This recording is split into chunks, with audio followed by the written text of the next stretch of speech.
Hello everyone, কেমন আছো তোমরা সবাই? আশা করছি ভালো আছো। নতুন একটা ভিডিওতে তোমাদের সবাইকে অনেক স্বাগত জানাচ্ছি।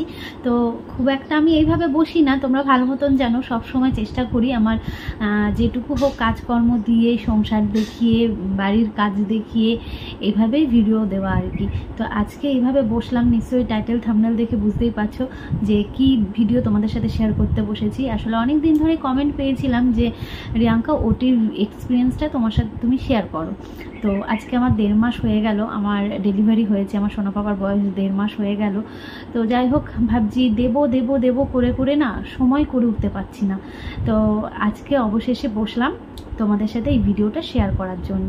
তো যাই হোক, এই মানে বেশিরভাগ কমেন্টটা এসেছিলো হচ্ছে ফেসবুক থেকে। তো ইউটিউবেও ছিল, কিন্তু ফেসবুকে বেশি ছিল। ইভেন এখনও পর্যন্ত আসছে ফেসবুক থেকে যে দিদিভাই তুমি তোমার ওটি এক্সপিরিয়েন্সটা শেয়ার করো, কিভাবে কি হলো না হলো সমস্তটাই।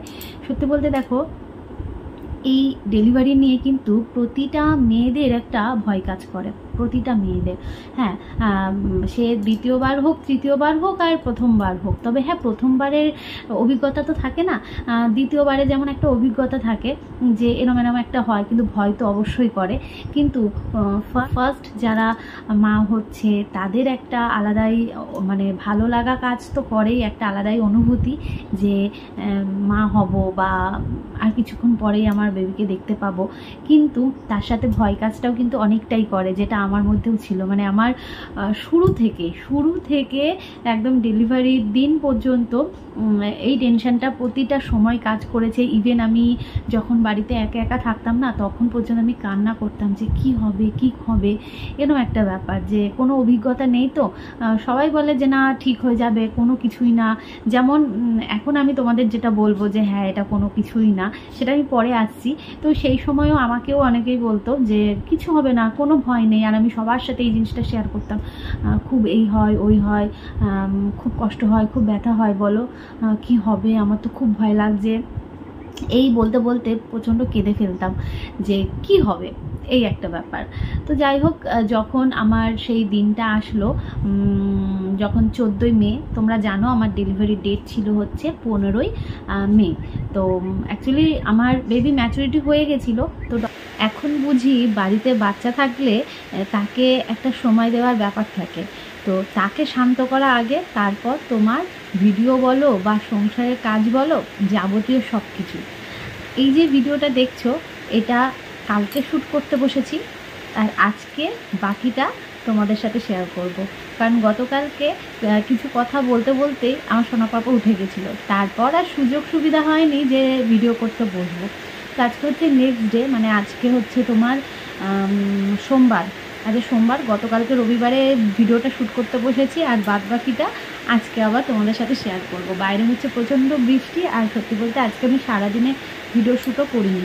এত কথা বাদ দিয়ে মেন টপিকে আসা যাক। তো যেখানে শেষ করেছিলাম তারপর থেকেই বলছি। আমার ডেলিভারি ডেট বললামই 14 মে ছিল। তো আমার ইচ্ছে ছিল যে 5ই মে আমার বরের বার্থডে, তো সেই দিনকে আমার ডেলিভারিটা করানোর। কিন্তু তাহলে একই দিনেই আমার বাচ্চা বা আমার বরের বার্থডে হবে। তো আমার বর বলল যে না, সেরকম কোনো ব্যাপার নেই, তুমি হচ্ছে ডাক্তার যেটা বলবে সেটাই হবে। এবার আমার বেবি যেহেতু ম্যাচুরিটি হয়ে গেছিলো, অ্যাকচুয়ালি লাস্ট যে ইউএসজিটা করেছিলাম সেই সময়ই আমি জানতে পেরেছিলাম যে আমার বেবি ম্যাচুরিটি হয়ে গেছে। কারণ এই প্রতিটা মায়েরাই কিন্তু দেখবে এই প্রেগনেন্সি জার্নির সময় না একটু ডাক্তারি ভাবটা চলে আসে তাদের মধ্যে। মানে আর কিছু না জানো, একটু নেড়ে চেড়ে দেখা, কি আছে না আছে বোঝার চেষ্টা করা, এইগুলো কিন্তু প্রতিটা মনে হয় মায়েরাই এটা করে। তো আমিও তাদের মধ্যেই ছিলাম, আমিও সেটাই করতাম আর কি, যেটুকু বুঝতে পারি আর কি। লাস্ট যে ডাক্তার দেখানোর ডেটটা ছিল আমার, সেটা ছিল 2 তারিখে, মে মাসের 2 তারিখে। এবার আমার সাত ছিল হচ্ছে 4 তারিখে, মানে 4ই মে, 4th মে। তো 5 তারিখে বরের বার্থডে ছিল। এবার 2 তারিখে যখন ডাক্তার দেখাতে যাই, ডাক্তার বললো যে হ্যাঁ ঠিক আছে চলো, তোমার বেবি ম্যাচুরিটি হয়ে গেছে, তাহলে তোমাকে ডেট দিয়ে দিচ্ছি। আর আমার হচ্ছে 35 সপ্তাহতেই বেবি ম্যাচুরিটি হয়ে গেছিলো, আর আমার ডেলিভারি হয়েছিল হচ্ছে 37 সপ্তাহতে, কারণ আমি ডাক্তার দেখানোর 2 সপ্তাহ পরেই হচ্ছে ডেলিভারিটা হয়েছিল। তো এবার যখন ডাক্তার দেখাতে যাই তখন ডাক্তার বললো যে তাহলে ডেট দিয়ে দিচ্ছি। তো ডাক্তার দিয়েছিল হচ্ছে 15ই মে আমার ডেলিভারির ডেট দিয়েছিল। এবার আমার তো মনটা একটু খারাপ হলো যে 5 তারিখে আমি করতে পারলাম না, শুধুমাত্র আমার বরের জন্য। ও বললো যে না, আমার জন্মদিনের দিন রাখতে হবে না, ওর একটা আলাদা দিনই থাক, ওর বার্থডে হবে।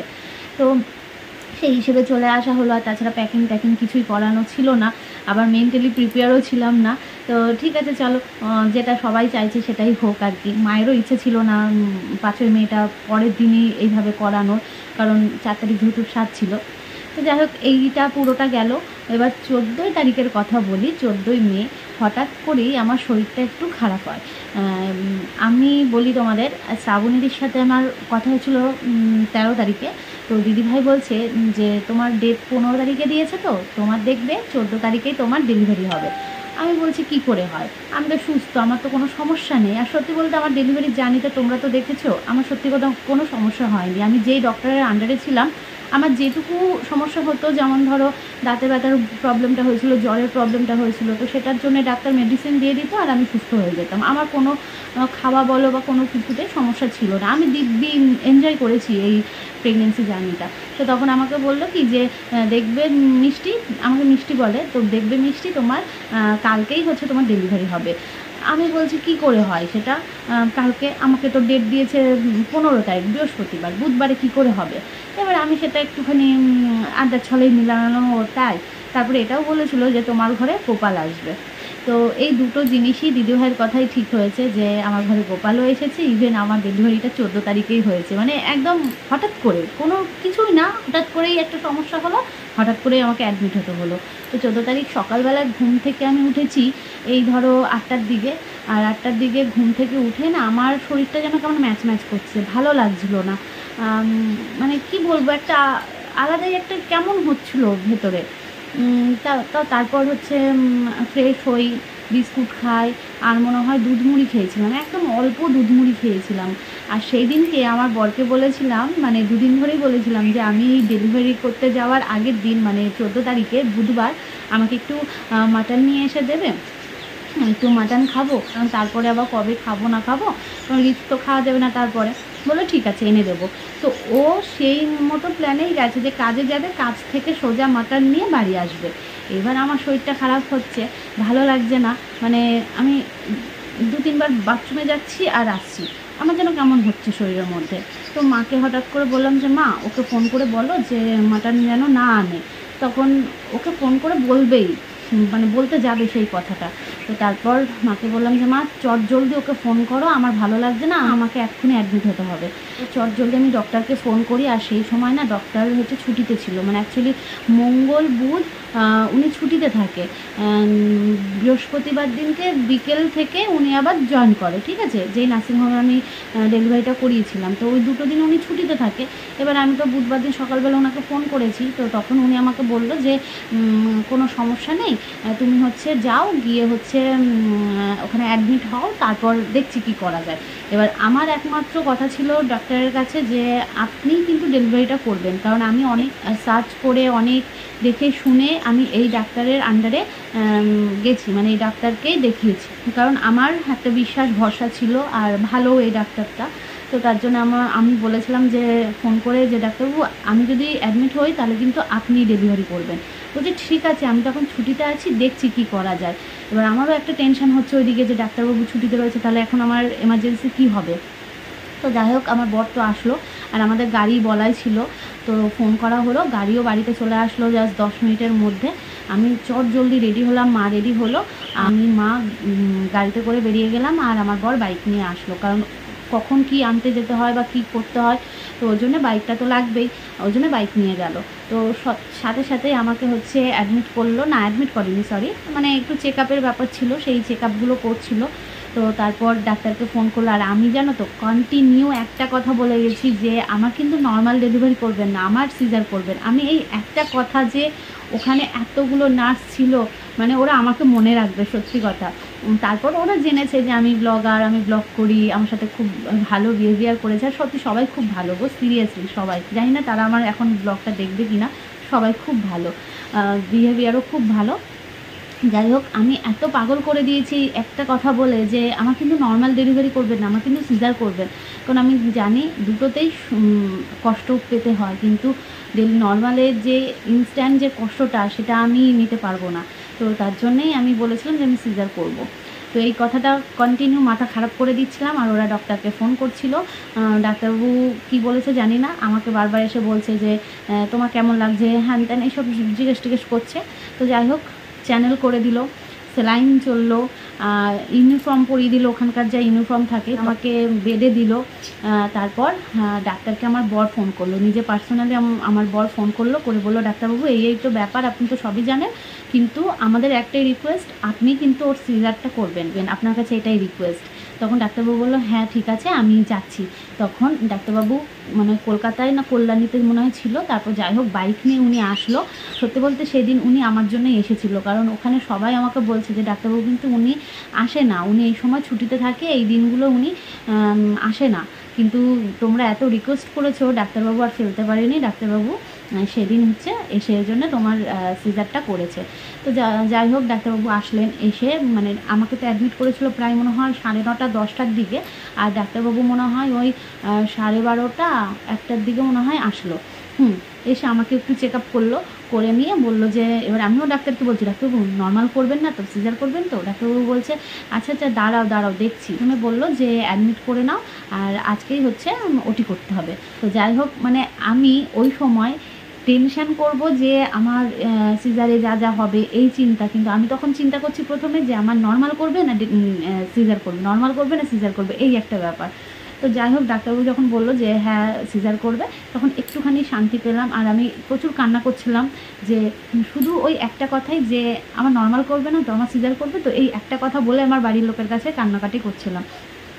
তাছাড়া আমার মানে সেই সময়টায় আমার ওই ভয় টেনশান মাথা থেকে উড়ে গেছিলো, শুধু আমার ওই ভয়টা করছিল যে আমার নর্মাল করবে না তো, এরকম একটা ব্যাপার। তো যাই হোক, তারপর যখন আমাকে ওটিতে নিল, ওটিতে নেওয়ার পর ওই যে কি বলে না, পিঠে যে ইঞ্জেকশানটা দেয়, মানে কোমরে যে ইঞ্জেকশানটা দেয়, ওই ডাক্তারবাবু হচ্ছে এসেছিলেন না। তো ওর জন্য আমাকে ওটিতে নিয়ে প্রায় 15-20 মিনিট শুয়ে রেখে দিয়েছে। তোমরা ভাবো জাস্ট, আমি এমনি ভয় পাই, তার মধ্যে ওখানে আমায় ওটিতে নিয়ে গিয়ে আমাকে এতক্ষণ শুয়ে রেখে দিয়েছে। আর একজন নার্স ছিলেন, তো যাই হোক ওনার সাথে এই কথা ব্লগ করা নিয়ে, ইউটিউব নিয়ে, ফেসবুক নিয়ে, এইসব নিয়ে কথা হচ্ছিল। আর আমাকে শুয়ে রেখে দিয়েছে, আমি ওপরে দেখছি আলো জ্বলছে, চারিপাশে আলো, আর হচ্ছে এসি তো চলছিলই ভেতরে, আর পাশে সব ইনস্ট্রুমেন্টগুলো রাখা রয়েছে, সেইগুলোর এরকম কাপড় তুলে দিল, এরকম একটা ব্যাপার। আর চারিধার আমি শুধু এরকম করে দেখছি। হ্যাঁ, তো ওই ডাক্তারটা এসেছিল না বলে, মানে ওই অ্যানেস্থেশিয়া না কি বলে না, ওইটা করবে, তো ওই ডাক্তারটা এসেছিল না, ওই জন্যে আমার ডাক্তারও ঢোকেনি। তো তারপর যখন ঢুকলো, মানে অনেকক্ষণ প্রায় 20-25 মিনিট আমি ওইভাবে ওইখানে ওটি রুমে শুয়ে রয়েছি, ভাবো তাহলে। তো যে এখানে আমি এত টেনশন করি। তবে সত্যি বলতে সেই সময়টাই না, বিশ্বাস করো, আমি এতদিন ধরে যে ভয়টা করে এসেছি যে এই হবে ওই হবে, প্রচণ্ড ভয় লাগছে, কান্না করছি, কিন্তু আমি সেই সময় যখন আমি ওটিতে ওই 20-25 মিনিট শুয়েছিলাম, আমি সত্যি কান্না করিনি, আমি একটুও ভয় লাগছিল না। আমার মনে হচ্ছিল যে আমি কখন আমার ওটিটা করবে, কখন আমি আমার সন্তানকে দেখতে পাবো। বিশ্বাস করো, এটা সবার মনে হয়, এটা সবার, মানে যে প্রথমে যে ভয়টা কাজ করে, তারপরে কিন্তু মনে হয় এই ব্যাপারটা হয় যে সব টেনশন চলে যায়, শুধুমাত্র তখন মনে হয় যে না, কখন আমার ওটিটা হবে আর কখন আমি আমার সন্তানকে দেখতে পাবো। তো আমারও সেইটাই হচ্ছিল গো।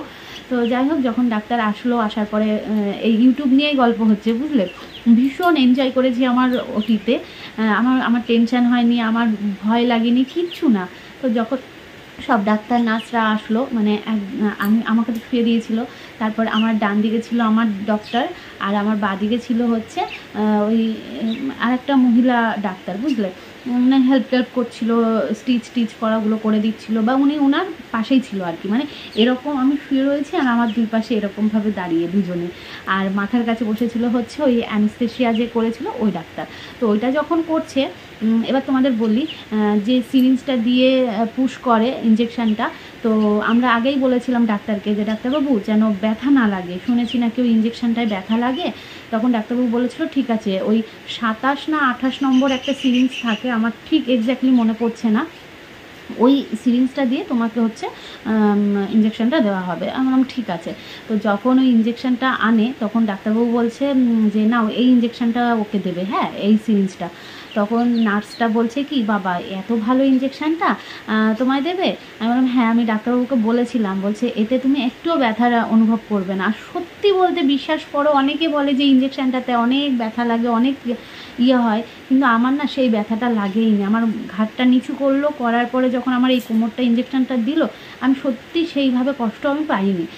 তো নার্সটা বলছে না এই ইঞ্জেকশনটাই খুব একটা ব্যথা লাগে না, কষ্ট হয় না, খুব ভালো এই সিরিঞ্জটা, মানে সিরিঞ্জটার কথাই বলছে। তাই আমি বললাম যে হ্যাঁ আমি ডাক্তারকে বলেছিলাম। তো যাই হোক সেই ইঞ্জেকশনটা দিল, দেওয়ার পর সাথে সাথে আবার শুয়ে দিল, মানে শুয়েই তো ছিলাম, তারপর শুধু ইঞ্জেকশনটা দিল, দিয়ে শুয়ে পড়লাম। পড়ার পরে চোখের মধ্যে এরকম একটা কাপড় দিয়ে দিল। আর চোখে তো কাপড় দিয়েছে আর আমি তো ঠিক এই তলাটা দিয়ে সব দেখতে পাচ্ছি, বুঝতে পারলে। আর হাত দুটো তো এইভাবে রাখা ছিল, আর কন্টিনিউ হচ্ছে মানে ওই যে প্রেশারটা মাপছিল, কন্টিনিউ প্রেশার মাপা চলছিল। আর মাথার গোড়ায় যে ডাক্তারটা বসে রয়েছে সেই ডাক্তার কন্টিনিউ গল্প করে যাচ্ছে। আর আমি মানে শোয়ার সাথে সাথেই বলছি, আর একটা ঝিনঝিন ব্যাপারটা হতে আসছে পায়ে কোমর থেকে। আমি বারবার বলছি আমি কিন্তু অবশ্যই নি, আমার কিন্তু পায়েটায় সব সার আছে, আমি কিন্তু বুঝতে পারছি। তখন বলছে কি তাই বুঝতে পারছো, ঠিক আছে তুমি বুঝতে থাকো, আর যখন তোমার অবশ হবে তখন তুমি বলবা। এদিকে কিন্তু কাজ শুরু হয়ে গেছে, বুঝতে পারলে, এদিকে আমার ওটি শুরু হয়ে গেছে আর আমাকে ওই কথা বলে যাচ্ছে। আর আমি কন্টিনিউ বলছি আমার কিন্তু অবশ হয়নি, আর ওইদিকে স্টিচ হচ্ছে, আমি কিন্তু কিছু বুঝতে পারছি না, কিন্তু ডাক্তাররা কাজ করছে। এবার আমাকে বলছে যে হলে কিন্তু অবশ্যই জানিও, তোমার কি আছে, তোমার ইউটিউব চ্যানেল আছে, তুমি কেমন ভিডিও করো, এরকম বলছে। ওটা বলছি, আমি উত্তর দিচ্ছি তাদেরকে, আর তার সাথে বারবার বলছি আমার কিন্তু পা নাড়াতে পারছি, আমি কিন্তু পায়ে সার রয়েছে, আমি কিন্তু বুঝতে পারছি। তখন বলছে তাহলে পাটা ওঠাও তো দেখি। আমি এবার পাটা ওঠাতে যাচ্ছি, আমি এই দেখো পা উঠেছে, কিন্তু আমার পা ওঠেনি। কিন্তু আমি বলছি যে এই দেখো আমার পা উঠেছে, আমি কিন্তু সার রয়েছে। বলছে আচ্ছা আচ্ছা ঠিক আছে, তোমার হচ্ছে অবস্থা হোক তারপরেই আমরা ওটিটা করবো। এরকম কিছুক্ষণ বলতে বলতেই আর একটা গন্ধ বেরোচ্ছিল, মানে মনে হয় প্রথমে যে পেটের প্রথম যে ইয়েটা করে না কোনো কিছু দিয়ে ইয়ে করে, কেমন একটা গন্ধ বেরোচ্ছিল, মানে কারেন্টের মতন কিছু দিয়ে মনে হয় ওটা কাটছিল। তো প্রচণ্ড একটা কেমন গন্ধ বেরোচ্ছিল। তো যাই হোক তারপর কিছুক্ষণের মধ্যেই আমার কাছে এরমভাবে তুলে দেখিয়ে বলে ডাক্তারবাবু যে দেখো এটা কি হয়েছে। আমাকে তখন চোখের পর্দাটা সরিয়ে দেয়, আর তারপর থেকে চোখের পর্দাটা সরানোই ছিল। তখন আমি দেখে বলি যে ছেলে হয়েছে আমার, ঠিক আমি এইভাবে বললাম। তো যাই হোক তারপর ওকে নিয়ে তো চলে গেল ওকে ওয়াশ টোয়াশ করানোর জন্যে। আর তারপর ওই গল্প চলছে আর ওইদিকে ওরা কাজ করছে অনেকক্ষণই, মানে আমার বেবিকে বের করতে যতটা সময় কম লেগেছে তারপরে সময়টা আবার অনেকটাই বেশি লেগেছিল। তো যাই হোক ওকে দেখানোর পরে না আর ভয়টা লাগলো না, তখন একটা যেন আলাদাই শান্তি, মানে আমি সত্যি কেঁদে ফেলেছিলাম। কারণ এই জার্নিটা না, এই বাড়ি জায়গা কেনা থেকে এত দূর পর্যন্ত আসা, বেবি নেওয়া, তার আগে বাড়ি ঘর জায়গা করা, এই সমস্তটা আমাদের কাছে, মানে আমার কাছে, ইভেন আমার বরের কাছে কতটা জানি না, আমার কাছে প্রচণ্ড চ্যালেঞ্জ ছিল গো, প্রচণ্ড প্রচণ্ড প্রচণ্ড চ্যালেঞ্জ ছিল। ওকে দেখানোর পর ওকে নিয়ে গেল, ওর ওয়েট ছিল হচ্ছে তোমার 3 কিলো 300 হয়েছিল। আর দুপুরবেলার টাইমটাতেই হয়েছিল। ও আমাকে যখন বেডে দিল তখনও আমি, বিশ্বাস করবে না, আমি সবার সাথে কথা বলেছি। আমি যে এত বড় ওটি হবার পর এসে যে আমি চুপচাপ নেতিয়ে থাকবো, নিস্তেজ হয়ে থাকবো, এরকম ছিলাম না। আমাকে সবাই বকছে, আমার বর বকছে, আমার দিদি, আমার মা, সবাই বকছে যে কেন কথা বলছিস, চুপ কর, শরীর খারাপ করবে। আমি কন্টিনিউ কথা বলে গেছি, কন্টিনিউ রীতিমতন একটু জোরেও কথা বলে ফেলেছি। জোরে যখন কথা বলছি সবাই আমায় বকছে, কারণ আমার তো তখন ব্যথার ব্যাপারটা নেই, কারণ অবশ্য রয়েছে ব্যাপারটা পুরো। তো আমি জোরেও কথা বলে ফেলছি, সবাই বকছে। কিন্তু সত্যি কথা বলতে আমি সেই সময়টা যে ভয় কাজ করে মানুষের, আমার সেই সময় আর ভয় ছিল না। শুধু মনে হচ্ছিল যে কখন আমাকে ওটিতে নেবে, কখন আমি আমার বাচ্চাকে দেখতে পাবো। এই একটা ব্যাপার, এটা প্রত্যেকের হবে গো। যারা এই জার্নিটার মধ্যে দিয়ে যাচ্ছ না, যারা এখন প্রেগনেন্ট, তাদেরও ভয় কাজ করবে। তাদেরকে আমি একটাই অ্যাডভাইস দেবো বা উপদেশ দেবো বলতে পারো, যে ভয় পেও না। মাতৃত্ব তো সুন্দর, তাই আগে থেকেই ভয় ভয় ব্যাপারগুলো করলে না শরীর মন খারাপ করবে। যখনই ওই স্টেজটায় যাবে না, ডেলিভারির দিন বা ওটিতে যখন যাবে, তখন শুধু মনে হবে যে কখন আমার ওটিটা কমপ্লিট হবে, কখন আমি আমার সন্তানকে দেখতে পাবো, এই ব্যাপারটা হবে। এটা আমি সবার কাছ থেকে শুনতাম, আমাকেও সবাই বলতো যে এই ব্যাপারটা হবে, কিন্তু আমি সত্যি নিজে রিয়েলাইজ করলাম যে হ্যাঁ সত্যি এটাই হয় গো। তখন আর কোনো ভয় থাকে না, কোনো কিছু থাকে না। তবে হ্যাঁ, আমার এই ওটির জার্নিটা বা ওটির এক্সপিরিয়েন্সটা খুব যে কঠিন ছিল বা ভয় কাজ করেছে বা তেমন কিছু না। আমি খুব এনজয় করেছি, খুব ভালোভাবে আমার ওটিটা হয়েছে, আমার কোনো ভয় কাজ করেনি, আর আমার কোনো কষ্টও হয়নি। সত্যি কথা, আমার কষ্টও হয়নি। আমার ডাক্তার, আমার নার্স, সবাই প্রত্যেকে প্রচণ্ডভাবে কোঅপারেট করেছে, ভীষণ ভালো সবাই। তো এই হচ্ছে আমার ওটি এক্সপিরিয়েন্স, মানে ওটিতে যাওয়ার আগে পর্যন্ত দিয়ে আর ওটি পর্যন্ত তোমাদের সাথে শেয়ার করলাম। কেমন লাগলো অবশ্যই জানিও। অনেক দিন ধরেই ভাবছিলাম তোমাদের সাথে শেয়ার করব, সত্যি আজকে সময় পেলাম। মানে 2 দিন ধরে আমি ভিডিওটাকে বানালাম, বুঝতেই পারছো বাড়িতে বেবি থাকলে যা হয় আর কি। তো চলো আজকের মতন তাহলে টাটা বলছি, কেমন? ভালো থেকো, সুস্থ থেকো। নতুন একটা ব্লগ নিয়ে আগামীকাল দেখা হচ্ছে। আজকে তো কোনো ডেলি ব্লগ শ্যুট করলাম না, তোমরা এই ব্লগটাই দেখতে পাবে। তো চলো টাটা।